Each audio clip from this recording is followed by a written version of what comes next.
Hello and welcome. I'm Sebastian and I make travel videos. But today I wanted to make a video about things that you should know about when starting a travel channel.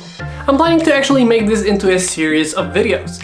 But today we're gonna focus on the basics that will actually be somewhat related to any channel, but some of them are gonna be related only to travel. So let's not make this too long and actually go right away to the topics of the video, which are the basic things that you should know when starting a travel channel.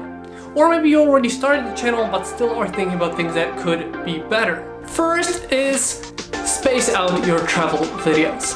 So you see, a lot of travel filmmakers make this mistake, especially at the beginning.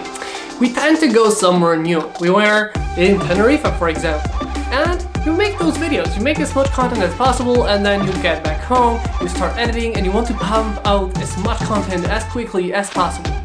And that is where I made my first mistake. I pumped out 2 videos a week for as much as I had the footage for, and then I was sitting there thinking, what am I gonna upload next? I mean, okay, I have some spare footage from another adventure that we went on, but what after that? I cannot keep on making 2 videos a week. You have to understand how much you travel and how much content you're gonna get from that travel, and how much until the next time that you travel somewhere. So spacing out the videos is very important, and for me, for example, right now I'm actually doing only 1 travel video a week and then adding in something extra during the week to make it 2 videos a week. I'm gonna talk about what extra things that you can make that are gonna be good for your channel. But that brings me to the second point, which is creating more when traveling. You see, a lot of times I see filmmakers and people that just jump into travel video making is that they go somewhere and, for example, you went to Malta and then the only video you made was like a cinematic travel video or like 1 vlog from the whole adventure. And that is not gonna work out because you want to have as much content as possible, and at the same time you want to have, content for the future and for now. And if you don't do that, it's gonna be you're gonna be very quickly done with your content, and that way you might only make a couple videos a year. To make this more clear, what we actually do is when we go on our adventures, we actually make a vlog for each of the days. So basically 1 day equals 1 vlog. So if we were for 7 days, that's already 7 videos. And we try to make something extra from the footage that we have. For example, cinematic travel videos or a whole entire vlog that is like 20-30 minutes long from the whole adventure, from the whole week, but a little bit more condensed, a little bit more shortened, maybe a travel guide, and that kind of videos. Thanks to that, a 7-day adventure can turn into like 11-12 videos, which is, if you're posting once a week, coming back to our first point, well, then you actually have content for pretty much like a month or 2 or 3, depending on how many you make. One of the things that you have to do when traveling is you have to allocate more time for sightseeing. Normally people go somewhere and they sightsee, maybe take a photo and go farther. Well, with travel filmmaking and videography, you have to allocate more time because there's gonna be a lot of times we're gonna stand in a single spot for a little bit longer because you want to get that extra shot, you want to have a variety of shots, you're making content. So not only you want to actually enjoy your time there and sightsee the place and be in the moment, but at the same time you want to make content. So that means that you actually have to take a second longer and have more time. You don't want to be rushing through somewhere just because you didn't allocate more time for it. Another point with that is research the locations beforehand. And not only that, research the laws in that place. For example, there are places that you cannot take a camera with you, or you cannot fly a drone over, or that kind of stuff. You want to know what you can do and what you cannot, so that you don't go to a place that you thought is going to be very cool, but then you cannot go with the camera inside.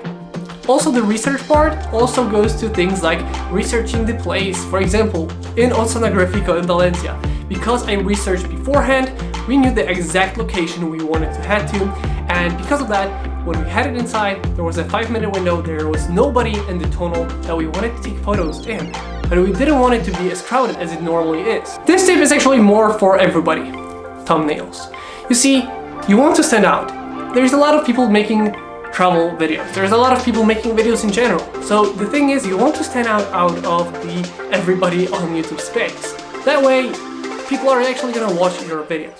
One of the things that I highly recommend is if there is somebody with you, ask them if they can take photos. For example, for me, I usually take more videos and couple photos, where FCheeks is actually the one responsible for the photo side, and thanks to that, if I didn't make a good photo for the thumbnail, that person might have. So if you have someone with you, ask them to take some photos. Maybe you can use their photos. Even if it's like a smartphone photo, it can be still usable for the thumbnail.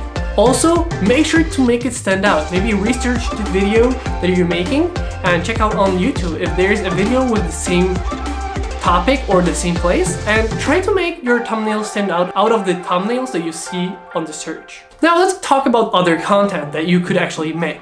I said you could make like vlogs, cinematic travel videos, guides, and that kind of video that are really travel oriented.